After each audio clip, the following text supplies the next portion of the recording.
Fala, galera! No episódio de hoje, eu e o Flávio discutimos sobre algo que já vinha deixando a gente bem curioso: o fast pace e a era das estatísticas infladas na NBA. Quantas vezes você não pegou seu celular com o alerta do NBA.com, do Twitter, do teu agregador favorito sobre algum jogador quebrando algum recorde ou estabelecendo um feito histórico? Nunca tivemos tantos pontos sendo marcados, então a gente tinha que conversar sobre isso. Indo um pouco mais além para entender os motivos e possíveis destinos da liga. Isso é positivo ou negativo? Chega mais, aumenta o som, tá começando o Peds e Regatas Podcast. Iguodala to Curry, back to Iguodala, up for the layup, oh, blocked by James! LeBron James with the rejection! Wow.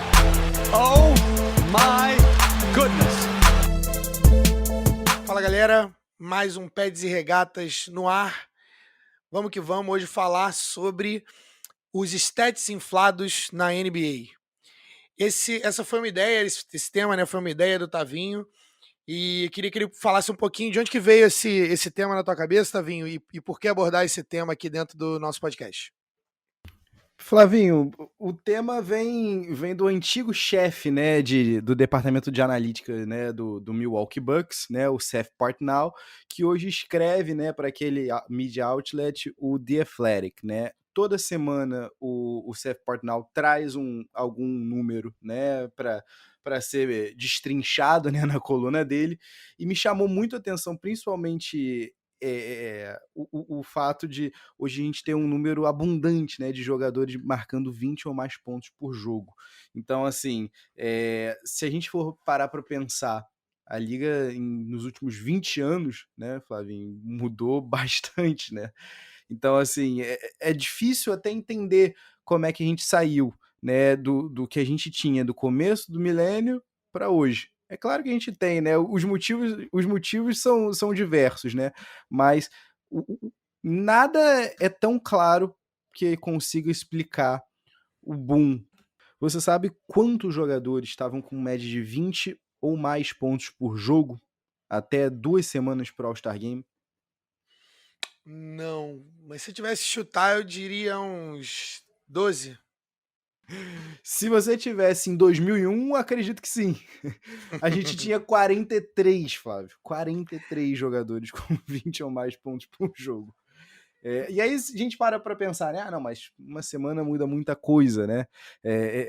Quanto que a gente não tinha quando faltava uma semana só pro All-Star Weekend? Alguma ideia? Não. 44. Para você ter Peraí, isso são 20 pontos por jogo de média, é isso que você tá me falando? de média, irmão. Exato. Você deu um chute preciso se a gente estivesse falando de 2001, 2002.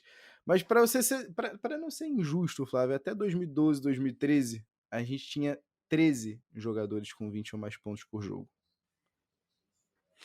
Eu 13. acho que eu acho que esse é um ponto interessantíssimo, assim, eu comprei essa ideia quando você trouxe o tema, porque na minha cabeça, né, e aí eu já penso enquanto tanto de tempo que eu assisto a NBA, antigamente o 20 pontos por jogo era a afirmação de que o cara tinha chegado na NBA como uma estrela.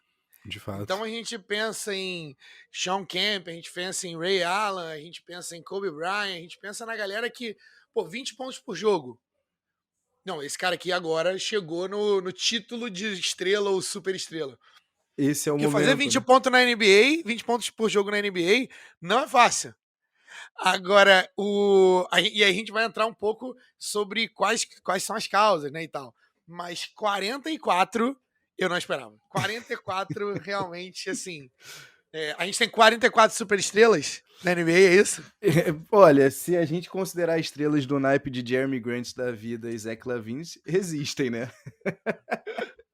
Mas assim, é importante dizer, Flávio, que assim, antes até mesmo de a gente trazer os motivos, é legal a gente trazer realmente esse contexto histórico, né? Você falou uma coisa, né, importantíssima. Fazer 20 pontos, né, no começo do milênio, por que era esse awakening, né, como a gente brincou, né, falando no nosso primeiro episódio, né, do Joel Embiid, por que era tido, né, como o despertar, né, do jogador quando ele chegava nessa marca de 20 pontos por jogo?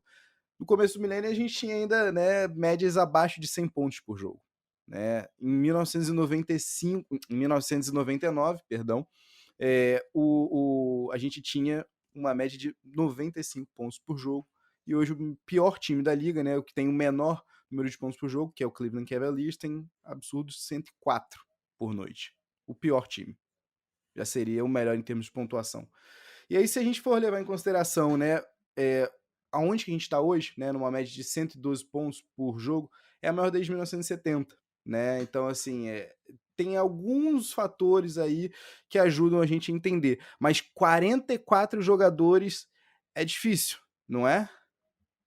44 jogadores é um número muito pesado, porque isso significa que, cara, pelo menos, e estatisticamente, obviamente, né? Não é necessariamente, mas estatisticamente, pelo menos um time da NBA tem pelo menos um cara fazendo 20 pontos por jogo, o que me diria nos tempos primórdios, até não muito tempo atrás, de que a gente teria estrelas em cada time. E a gente sabe que a verdade não é essa. Uhum. Mas a gente tem o advento, né? O advento da bola de três, ou o efeito Steph Curry, né? Como um dos exemplos que contribuíram para isso, na minha visão, com certeza. Mas eu sei que a gente vai explorar um pouco mais disso. Exatamente.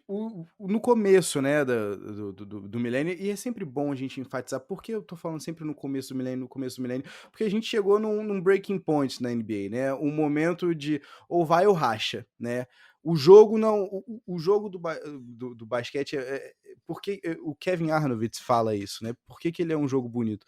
Porque ele é um jogo fluido, né, e quando você chega, né, ali em 2001, 2002, você tem essa média de pontos lá embaixo, você tem um jogo cada vez mais truncado, você tem um jogo físico dos anos 90 com o Hero Ball sem a qualidade do que você tinha, né, nos anos 90 em termos de jogadores, tudo isso deixa a liga um tanto quanto preocupada, né? O David Stern, né, então chama a cavalaria, né?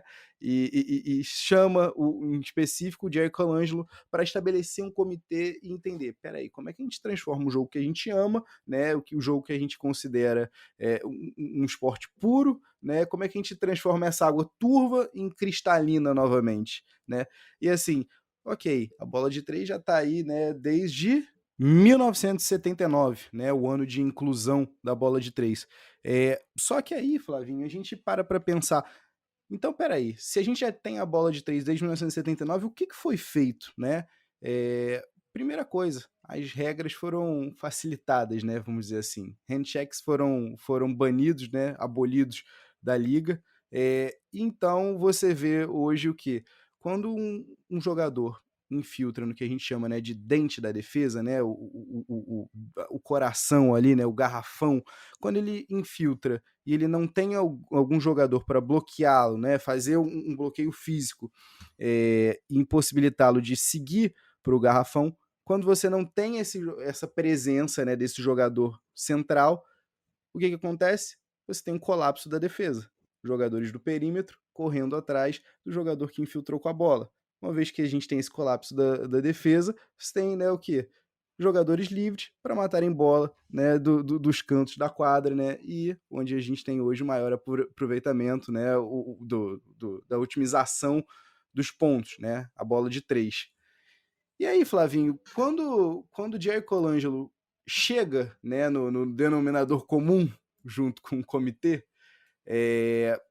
o jogo tá salvo, né? A gente começa a ver uma mudança, né? A coisa morfizando, né? Vamos dizer assim. Só que isso aí a gente pode dizer que vem para o bem e para o mal, né? Se a gente para pensar o que isso significa em questão de números, né? E o que isso significa em questão de como a gente avalia uma carreira baseada em números, a gente está falando de novos critérios a serem adotados. Então, tudo isso deixa a gente um tanto quanto cabreiro, né, com o futuro. Mas aí eu te pergunto, o que para ti, Flávio, quais são os reais motivos dessa mudança?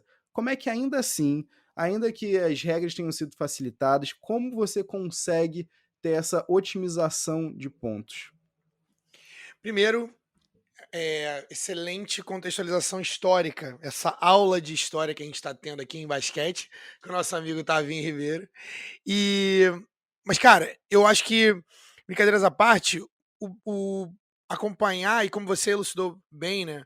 Acompanhar a evolução do basquete, desde que eu me entendo por gente, e depois, sendo um admirador do jogo, estudar e ver jogos antigos e tudo mais, a gente consegue traçar uma clara evolução do jogo de basquete. Né? Ele oscilou e os commissions, né, os commissioners, eles tiveram um papel importante, tanto a deixar e serem apáticos, né, e deixar o jogo se coordenar sozinho, né, e se estabelecer e se estabilizar sozinho, ou não tendo medo de serem ativos na, em intervir quando o jogo precisa de ajuda de alguma forma.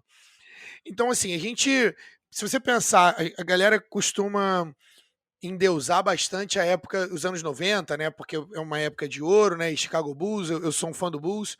Mas, assim, se você for pensar bem, ninguém queria ver um jogo e eu sei porque eu vi, né? Um jogo igual Chicago Bulls e Indiana Pacers, ou Indiana Pacers e New York Knicks, onde o jogo era 85-87 e tinham 47 lances livres.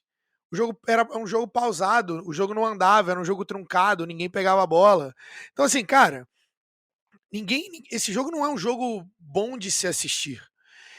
Hoje, na minha visão, o jogo fica cada vez mais perto de um basquete da forma como o San Antonio Spurs já joga há anos, que é eu procuro a bola roda, que é como a gente é ensinado nos fundamentos do basquete, você roda a bola até a gente achar um melhor chute.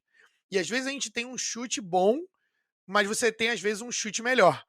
Então, assim, e eu sou muito fã. Os caras podem ser haters o que for sobre a dinastia do San Antonio Spurs.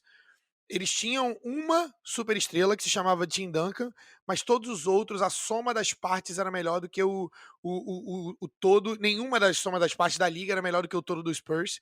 E, cara, eu vou te falar, eu acho que a liga agora tá chegando no momento em que o Spurs já rodava há uma década e meia. Né, os caras aí, o streak de playoffs dos caras é absurdo. Então, quais são as razões? Ao meu ver, como eu disse, a intervenção do commissioner, e aí o David Stern não ele mudou o jogo em termos de marketing, ao meu ver, marketing internacional e tudo mais, mas não necessariamente depois da handshake era, né? Depois do handshake, eu não acho que ele foi tão ativo quanto o Adam Silver, e o Adam Silver, nesse sentido, para mim, ele vai ser levado como uma referência para frente, né? Os futuros historiadores vão ver o Adam Silver como um cara que não tem medo de conversar com temas polêmicos, né? Com cassino, ele não tem medo de conversar com apostas esportivas, né? Os sports books, ele não tem medo de conversar com o crescente movimento da maconha nos Estados Unidos, né? E como isso afeta os jogadores com dores crônicas e tudo mais. E ele não tem medo de falar abertamente de que, olha só, nós sempre vamos olhar para o melhor do jogo. Então, eu vou prezando por isso. Se a gente tiver que fazer alguma mudança, a gente vai. Isso seja colocando uma linha de 4 pontos, beleza, uma linha de 5 pontos, aumentando a distância da linha de 3. Então, assim, eu acho que ele vai ser lembrado como isso, mas eu não tenho como falar sobre quais foram os catalisadores para a gente chegar onde a gente está e para os estádios estarem inflados do jeito que estão, se não passar por uma pessoa chamada Steph Curry. Porque ele, ao meu ver, ele mudou não só o jogo enquanto ativo, mas ele vai mudar todas as gerações que assistiram o Steph Curry jogar na NBA. E ele demorou um tempo, eu acho que isso foi mais maneiro. Ele demorou um tempo para ser o Steph Curry que a gente conhece agora e para ser o Steph Curry que joga como se o jogo fosse fácil, como se arremessar a bola de forma despretensiosa e virando as costas para a cesta fosse algo fácil, fosse algo que todos pudéssemos fazer. Você já tentou jogar basquete? você que tá escutando a gente, você já tentou jogar basquete? Já tentou arremessar uma bola de 3? De onde aquele cara arremessa? Então, assim, é um negócio muito difícil. Muito difícil. Só que ele faz parecer fácil. Isso é um testamento à ética de trabalho dele, como ele trabalha, e todo mundo que tá perto do cara diz que ele é um gênio, ele tem uma mira sensacional, mas que ele trabalha demais para isso. E o Steph Curry, com o advento do Splash Brothers, né, quando o Klay Thompson chega em Oakland, eles acabam mudando o jogo, porque é o conceito de spacing, né, mais espaço dentro da quadra. O Klay Thompson, o que ele fazia, a bola dele era a bola de 3, e o fato dele ter se transformado num dos melhores jogadores two-way, que defende e ataca, foram uma das razões que permitiram o Steph Curry de ter tanta liberdade. Então, todo mundo se espalha, eles botam 4, por vezes 5 chutadores dentro da quadra, e aí depois é só movimentação de bola, Steph Curry pra cá, Steph Curry pra lá, todo mundo consegue bater com a bola, todo mundo consegue driblar com a bola, então são jogadores muito talentosos, então é um testamento à grandeza de Steph Curry, e aí a gente sabe, a gente ouve o tempo todo, a NBA é uma copycat league, ou seja, onde todo mundo copia todo mundo, e aí o Steph Curry chutando de longe, todo mundo quer chutar mais de longe. O Steph Curry bateu todos os recordes de bola de 3 muito rápido, ele destruiu, trucidou as bolas de 3 muito rápido, o recorde de bola de 3. E aí a galera começou a chutar. Eles viram que dava para chutar 7, 8, 9, 10, 12, 15 bolas de 3 por jogo. E isso acabou não sendo analiticamente rejeitado. Por último, e eu quero que você expanda nesse ponto, a gente tem o advento dos analytics, de forma geral, tá? E aí eu perpasso por 2 caras específicos. Um deles é um cara que você gosta bastante, que é o Sam Hinkie, e o outro é um cara que também é contemporâneo, que é o Daryl Morey, que, através dos analytics, começaram a dizer e propagar para a liga que uma bola de 3 é melhor do que uma bola de 2 longa. E a liga foi construída em cima da bola de 2 longa. Ou era enterrada ou era a bola de 2 longa. E aí o que eles falam é o seguinte: a bola de 3, porque ela vale um ponto a mais, e a porcentagem é relativamente a mesma, eu dou um passinho para trás, arremesso a bola, ela vale mais, ou é isso, ou é enterrada. É só isso que vocês fazem. E foi assim que o Houston Rockets, do Dwight Howard e de James Harden, foram construídos. Então, para mim, eu colocaria esses 3 processos. Adam Silver não tem medo, Steph Curry é um gênio, e a influência dos analytics no jogo. E isso equaliza stats inflados para mim. Perfeito, Flavinho. E você trouxe, né, o Spurs, né? Eu acho que o Spurs fez em 2014, né, acaba sendo o epítome do esporte, porque é um basquete bonito de se ver, né? É aquilo, né? Você rodar a bola com a facilidade que era rodada ali, sem você ter, de fato, né, uma grande estrela, sempre bom lembrar, né, que Timmy D já estava lá com seus 36 anos, né? Perdão, seus 38 anos, na realidade, né? As luzes de 2014. Mas eu acho que tem mais uma. Eu acho que tem mais uma, como você falou brilhantemente, irmão. A NBA é uma copycat league, né? A questão é tudo, nada se cria, tudo se copia, né? E eu acho que a gente consegue ver também bastante hoje a influência daquele Phoenix Suns, né? Do Mike D'Antoni, do Steve Nash, né? Do 7 seconds or less, né? Dos 7 segundos ou menos de tempo de bola nas mãos, né? E eu acho que é importante a gente frisar aqui, Flávio, esse time do Suns e o que traz, né? Qual é a grande novidade que o Mike D'Antoni traz, né, para a liga, é aquilo. Na realidade, você tem que correr atrás do maior número de posses de bola, né? Então, à medida que eu confio nos meus jogadores para virar mais bolas que os outros, que os jogadores do time adversário, eu estou muito seguro do que eu quero. Então é aquilo que a gente volta e meia, a gente conversa e brinca, ri, né, fora do ar aqui, Flávio, que o Mike D'Antoni, a questão é, a melhor defesa sempre vai ser um ataque excepcional, né? E o que eu acho curioso disso é que nesse Phoenix Suns, né, a gente vê esse primeiro momento da liga reparando que, pera aí, a gente não precisa jogar na meia quadra o tempo todo. A gente não precisa gastar o relógio o tempo todo. Se eu tiver um cara que eu confie nele, que ele consiga, né, como você bem falou, arriscar, né, uma bola de 3 para capitalizar 50%, né, a mais de pontos do que, do que na bola de 2, eu vou, meu amigo, eu não tenho a menor dúvida, eu só vou e sigo em frente. E aí, quando a gente fala em pace, Flávio, e a gente, é sempre bom a gente fazer, né, essa brincadeira, né, como era e como ficamos, né?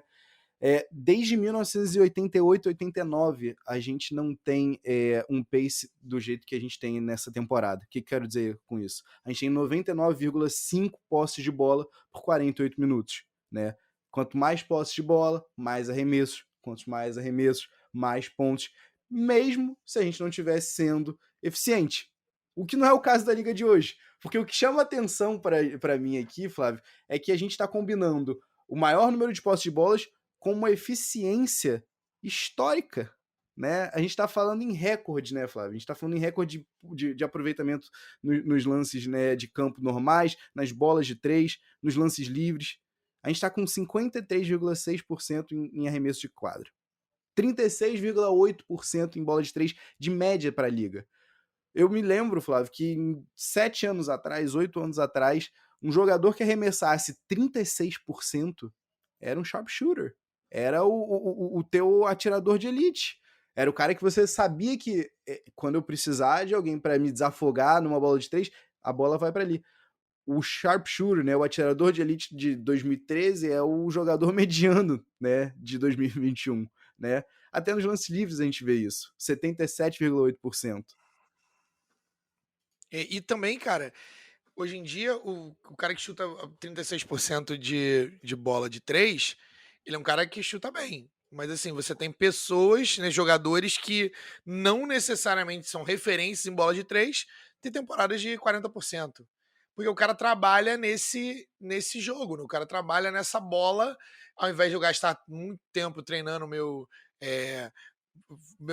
jumper, né, fora de balanço, eu trabalho a bola de 3, né? Não é isso? Olha o caso do George Hill, né, na temporada passada, arremessando 50%, né, da linha de 3, né? Inimaginável, né?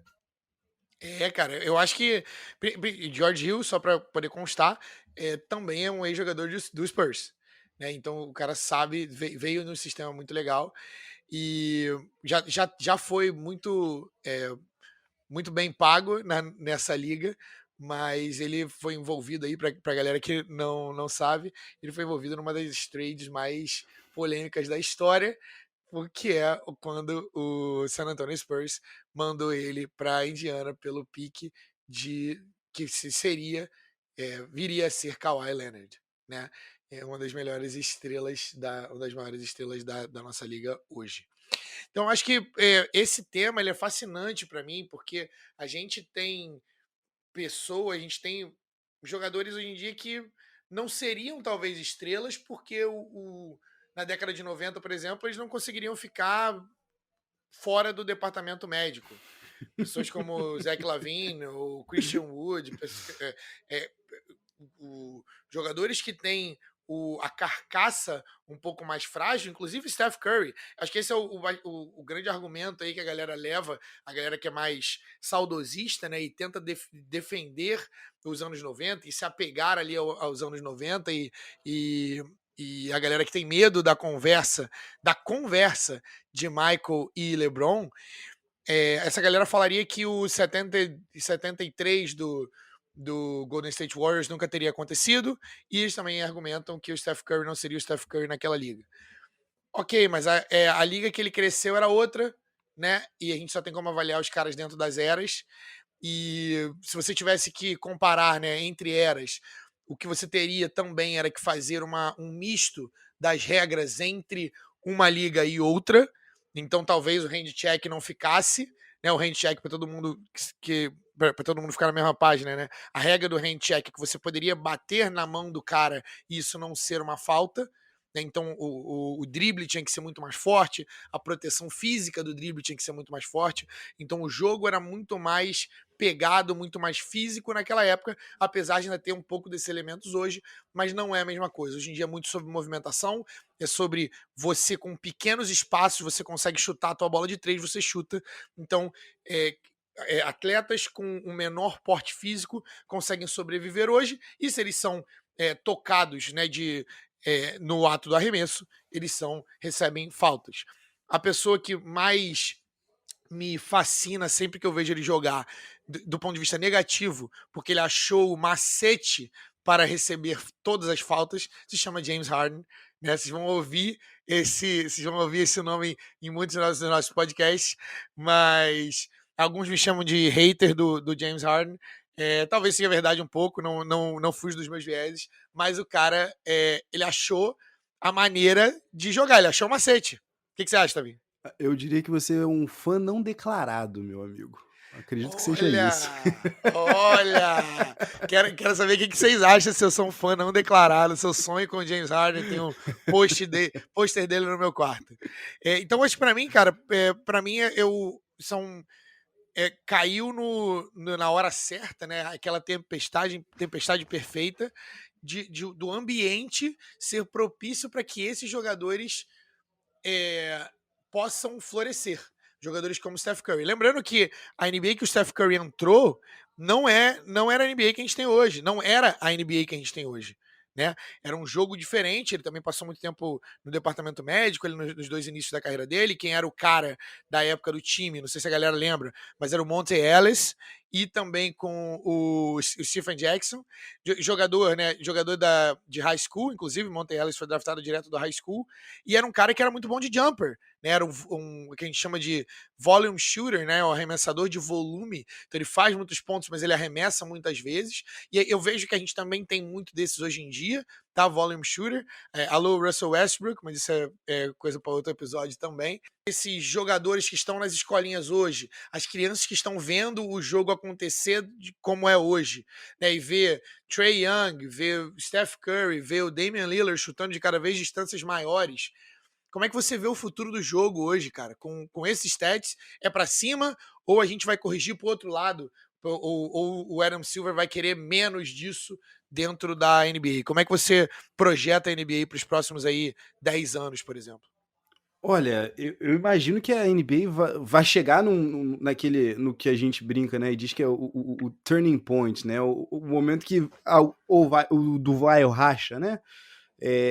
Eventualmente a liga vai precisar, inclusive, que é aquilo, né? A gente abre com a pretensão de falar sobre as stats infladas, a gente abre um caminhão de novos assuntos aqui para se falar, principalmente com relação à bola de 3, né? Mas é difícil imaginar a liga voltando, né, para trás, né? Seja trazendo a linha de 3 pontos ainda para mais distante, né? Eu não acredito, acho muito difícil mudarem, né? Eu inclusive estava ouvindo um podcast natural da Philadelphia, Rights to Ricky Sanchez, e eles estavam comentando sobre a possibilidade de algum momento no futuro, né, ser abordado uma bola de 2 valendo 3 pontos e uma bola de 3 valendo 4 pontos, né, porque você ainda tem, né, são 33,3% a mais, né, de eficiência que você conseguiria numa bola de 4 em relação a uma bola de 3 pontos. Só que aí você entra em um outro debate que se as stats já estão infladas hoje, Flávio, da maneira como a gente está jogando, com as mesmas pontuações, né, com as mesmas delimitações de 40 anos atrás, imagina com uma bola de 4. É complicado imaginar um cenário desses. Para tal exercício, né, vamos dizer assim, mental, eu gosto muito do que o Kevin Arnovitz propõe, né? E inclusive foi um grande choque descobrir que quem estava por detrás desse painel, né, sobre alternativas, né, a esse excesso de bola de 3 é o próprio Daryl Morey, né? Um tanto o fã sonso diria que o Morey está indo contra, né, o que ele sempre falou, porque o Sixers hoje tem um péssimo aproveitamento da bola de 3, né?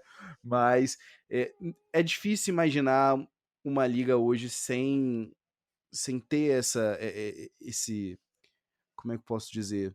Sem ter esse peso, né? Sem ter toda essa representação na bola de 3, como você falou. Quando você tem um cara como o Steph Curry marcando a imagem da liga, fazendo o que ele fez, né? Se tornando a imagem do arremessador perfeito, né? É difícil você imaginar que você vá voltar para trás disso. É difícil imaginar que em algum momento os handshakes vão voltar, né? Mas o que eu gosto da ideia do Kevin Arnold seria você ter pelo menos 20 bolas para chutar durante todos os jogos, valendo 3 pontos. A partir da 21ª elas já estão valendo 1 ponto só, 2 pontos só normais. Eu gosto dessa ideia só para entender, só para ficar imaginando o que os times fariam, né? Qual seria a alternativa? Qual momento você chegaria para o Trae Young e falaria: Trae, então, sabe essa bola que você tentou aqui com 20 segundos ainda no relógio, com 10 minutos no segundo quarto? Segura, amigo. Não tenta não. Vamos tentar criar uma jogada. Tem alguém ali passando ali tem alguém ali cortando por detrás ali no dunker spot que tá livre. Você pode tentar passar para ele. Você não precisa arremessar do logo faltando 20 segundos para acabar o relógio, sabe? Mas uma última coisinha, Flávio, que você tinha falado, né, sobre, aproveitando o teu gancho do Monta Ellis, né, e o fato de ele ser um volume shooter, isso é o que você falou perfeito, cara. Hoje você vê muito disso, né, a questão do volume shooters, só que a gente chega ao extremo, né, o que o próprio Seth Partnow, né, de novo voltando no mito, falando sobre o quanto os ataques da NBA estão centralizados nos seus melhores jogadores, né? O que ele chama de heliocentrismo contemporâneo, né? É bem engraçado pensar. Hoje os times buscam, né, setarem seus melhores pontuadores em volumes ainda maiores. E aí eu acho que, respondendo aquela pergunta inicial, né, como é que dentro de quadra a gente consegue chegar em 44 jogadores com 20 ou mais pontos por jogo? É a combinação dos três. É o número de posses de bola por 48 minutos cada vez maior, né? É o jogo cada vez mais frenético, mais acelerado, mais rápido, né? É a eficiência lá em cima como nunca antes na história, né? E é aquilo, né? Você ter os ataques centralizados, moldados, né? Com a utilização de 35 ou mais por cento de jogador X em meio a 5 jogadores numa lineup. Então, assim, eu vou te retrucar com uma pergunta, Flávio. Para onde é que a gente vai para você? E se você gosta disso, de verdade? Eu gosto. A resposta direta é essa. Eu gosto, eu acho que a liga é melhor do jeito que a gente tá agora, porque o basquete, ele tende a ser mais bem jogado do que, e aí com ênfase no verbo tende a ser mais bem jogado, e que os melhores times foquem em querer jogar basquete. O basquete da forma como ele foi pensado. Agora, esse tipo, para onde estamos indo, né? Esse tipo de abertura que o jogo dá hoje, e esse tipo de, como você falou, né? Os stats, a bola direcionada para três, enfim, ele abre precedentes para exploração do sistema. E aí você tem jogadores como Trae Young, que não jogam basquete bonito. Ele tem possibilidade de ser um general da quadra, né? Um floor general. Ele tem o passe bom para isso, mas o jogo dele é arremessar de longe. E isso, para mim, não traduz para times vitoriosos. Como um cara como o Trae Young, como seu líder. E não sou eu que estou falando somente, tá? Pergunta pros jogadores, pros amigos deles, pros teammates deles, pros jogadores que estão ali, parceiros de time dele. Os caras não estão curtindo jogar com o cara, estão mentindo? Pergunta pro John Collins. Exatamente. Pergunta pro Kevin Huerter, pergunta pro John Collins especificamente, porque o beef foi exatamente com os dois ali, né? Então, John Collins, que também era um cara que estava vindo, se eu não me engano, é um dos caras que, se não chegou a 20 pontos, tá muito perto, e é um cara que tá crescendo na liga e que também quer a bola, né? Mas o Trae Young é um cara que tem um volume muito alto, ele acerta bolas assim, impossíveis às vezes de acertar, às vezes você não acredita que ele tá acertando essa bola, mas não necessariamente o estilo de jogo que ele faz traduz para a vitória. Então, o que eu gosto de ver o jogo se o time se comprometer a jogar um jogo bem jogado e aproveitar, saber usar a bola de 3 no momento correto, tentar achar o melhor passe e rodar e fazer os cuts, né? Fazer as infiltrações, de se mover sem a bola. Eu acho que o jogo de hoje, com mais espaço na quadra, é melhor e mais conduzente a um basquete mais bem jogado e com um League Pass melhor. Defended by Simmons. Is this the dagger?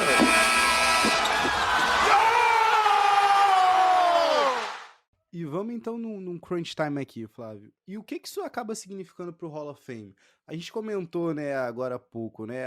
É impossível a liga adotar uma bola de 3 e uma bola de 4, mas ainda assim a gente tá vendo que hoje, com esses números, carreiras como a do Mitch Richmond ficam sendo ainda mais questionadas, né? Esse é um tema polêmico, bem polêmico. Primeiro, a gente tem que mudar a avaliação do que é um jogador super estrela. Ele não pode ser a mesma coisa do que era em anos passados. Não é porque você tem que você faz 20 pontos num jogo que você é uma super estrela. Antigamente era isso, né? E aí foram assim que a gente criou monstros, né? Estrelas como e aí eu tô sendo totalmente irônico, como Steve Francis, como Bonzi Wells, que eram caras que, tipo assim, poderiam fazer jogos muito grandes, mas não necessariamente eles eram estrelas porque eles eram capazes de fazer isso. Na verdade, a galera queria jogar um streetball ali e tudo mais. Outro cara que eu gostava de ver, mas que era dessa época também, o Stephon Marbury, que é um cara que tá na China ainda, acho que aposentou. Se não aposentou agora, o maluco é rei na China. E ele se recusou a continuar em Minnesota na época, no auge do Kevin Garnett, porque ele queria um time só dele, ele queria que a bola tivesse com ele o tempo todo, porque ele queria fazer os pontos para que ele pudesse ter um contrato maior. No final das contas, tá todo mundo correndo atrás do dinheiro. Mas a gente precisa mudar o que é a caracterização de uma superestrela. Esse para mim é o ponto 1. E parar de dar dinheiro pro cara simplesmente porque ele faz 20 pontos vazios. Porque isso é importante. O que a gente vê de jogadores que fazem 20 pontos? Não, porque ele tem potencial ali para fazer 20, 25 pontos.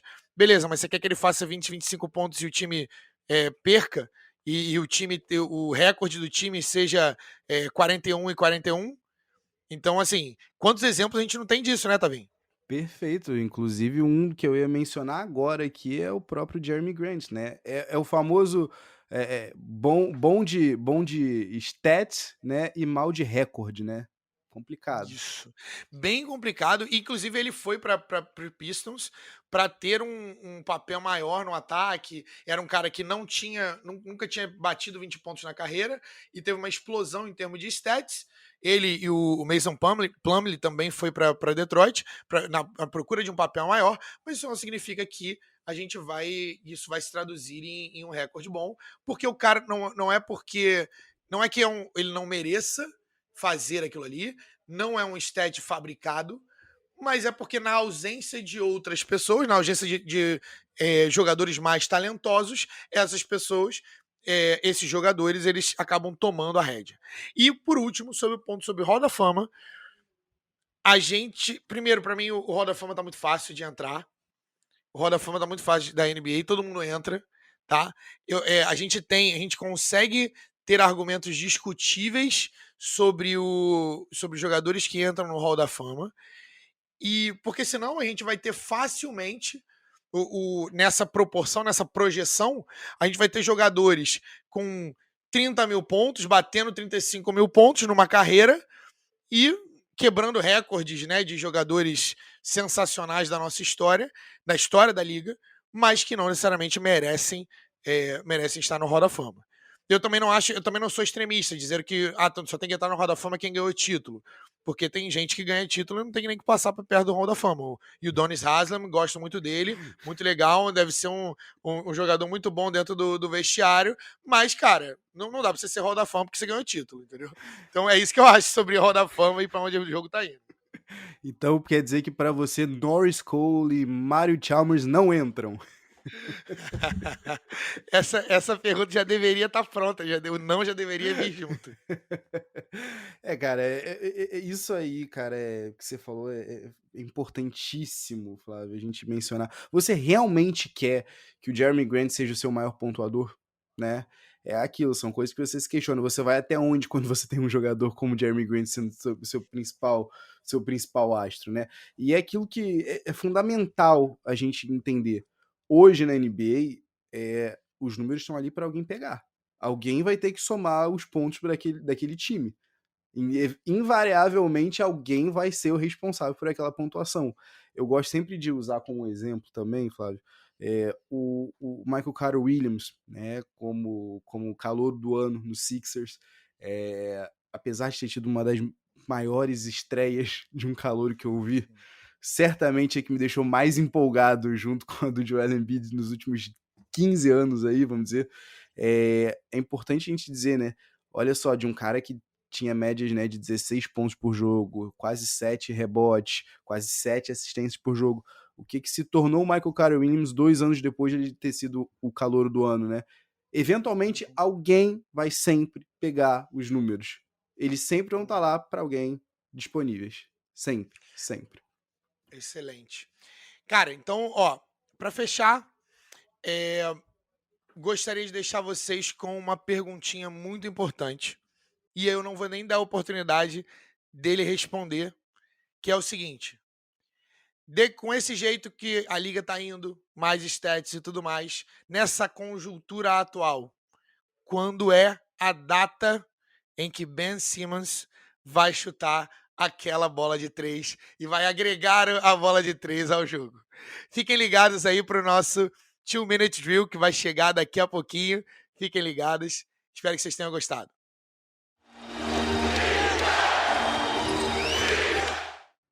Muito bem, pessoal, chegamos nós aqui então ao nosso 2-minute drill.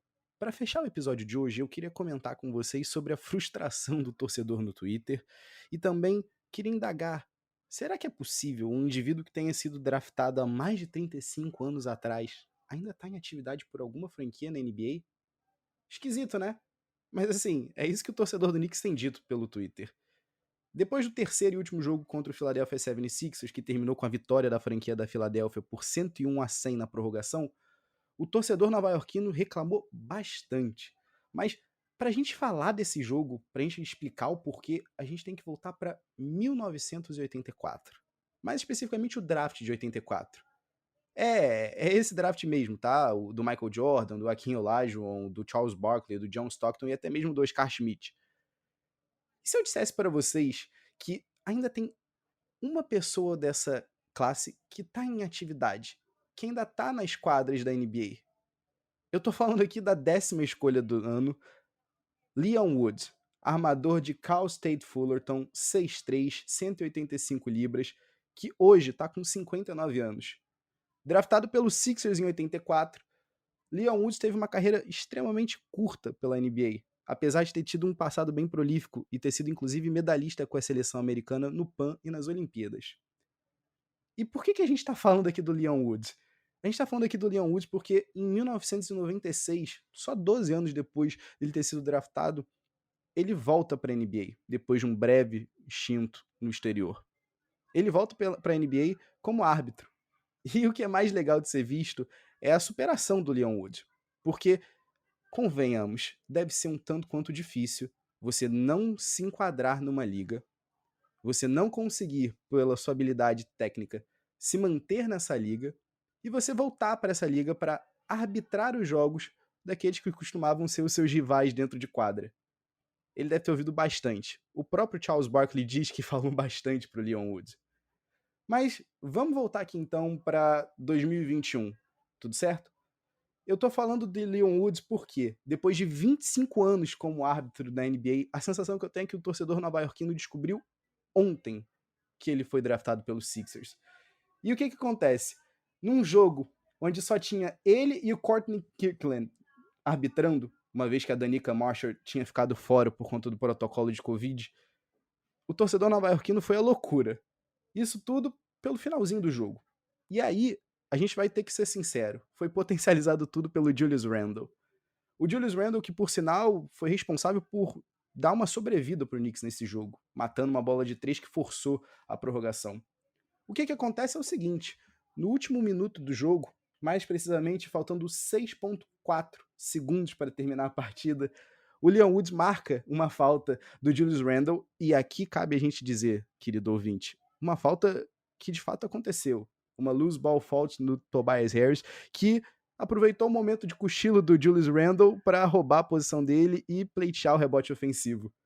E aí o que fica engraçado é que, depois disso, Julius Randle ainda tenta um pull-up jumper at the buzzer, mas infelizmente erra. E para pensar comigo aqui, meu querido ouvinte. Depois de 4 anos sem ganhar do Sixers, depois de um jogo onde diversas faltas não foram chamadas, mas aí também eu acho que a gente tem que dar um certo descanso, porque o time de arbitragem estava um tanto quanto defasado, não é mesmo? Depois de conseguir dar uma sobrevida, o Julius Randle comete a falta, discorda dela, tenta mais uma vez salvar o Knicks, trazer a vitória para o Knicks e não consegue. Então, meus amigos, na conferência do Zoom depois do jogo, ele vai à loucura. Xinga a arbitragem, diz que eles não estão fazendo um trabalho bom o suficiente. E aí a gente entra na cabeça do torcedor nova-iorquino, que embarca nessa com o Julius Randle, que esquece que, de fato, aconteceu uma falta ali e prefere olhar para o passado e buscar alguma correlação. E começam a entender que Leon Woods, sim, ainda está em atividade. Só que agora, jogando pelos Sixers, arbitrando pelos Sixers. O que convenhamos, meus amigos, no 44º jogo da temporada, depois de 25 anos como árbitro, acho difícil. O que vocês acham? É isso aí, pessoal. Não deixem de nos seguir em todas as redes sociais. Nós estamos no Instagram, no YouTube, no Twitter e no Facebook. Só procurar a gente por @PedsERegatas. Novamente, @PedsERegatas. E também, se você quiser mandar sua pergunta para a nossa mailbag, nós estamos no pedseregatas@gmail.com. Forte abraço, até semana que vem. Fui!